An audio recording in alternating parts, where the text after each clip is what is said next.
রোববার মহাখালী জনস্বাস্থ্য ইনস্টিটিউটে দুধের বিশুদ্ধতা রিপোর্ট প্রকাশ করে ন্যাশনাল ফুড সেফটি ল্যাবরেটরি। এতে বলা হয়, দুধ, দই ও প্যাকেটজাত দুধে পাওয়া যায় সীসা, ক্রোমিয়াম সহ মরণব্যাধি, ক্যান্সারের উপকরণ।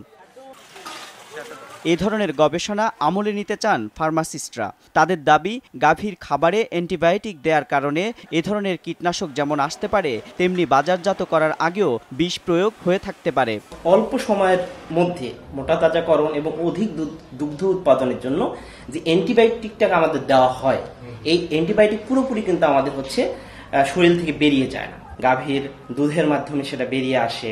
দুধ ও প্যাকেটজাত দুধে বিষ প্রয়োগকারীদের বিরুদ্ধে হত্যার অভিযোগ এনে দৃষ্টান্তমূলক শাস্তি দিতে হবে। প্রশাসনিক যোগসাজশের কারণে এমন হচ্ছে বলে মনে করেন ভোক্তা অধিকার সংস্থা ক্যাব। খাদ্যে বা দুধে বা মাংসে এই যে বাণিজ্যিক বিবেচনায় ভেজাল মিশিয়ে মানুষকে বিষ প্রয়োগ করা হচ্ছে এবং তা থেকে এক শ্রেণীর মানুষ লাভবান হচ্ছে, সেই অসাধু ব্যবসায়ীদেরকে ঠিক হত্যাকারীর অপরাধী করে তাদেরকে বিচারের আওতায় আনা এবং তাদেরকে দৃষ্টান্তমূলক শাস্তি দিয়ে দৃষ্টান্ত বা নজির স্থাপন করা এখন জরুরি হয়ে পড়েছে। দেশে গাভীর খোলা দুধে 96%, প্যাকেটজাতে 66 থেকে 80%, অণুজীব সহ বিভিন্ন ধরনের রাসায়নিক উপাদান পাওয়া যাচ্ছে বলে রিপোর্টে বলা হয়।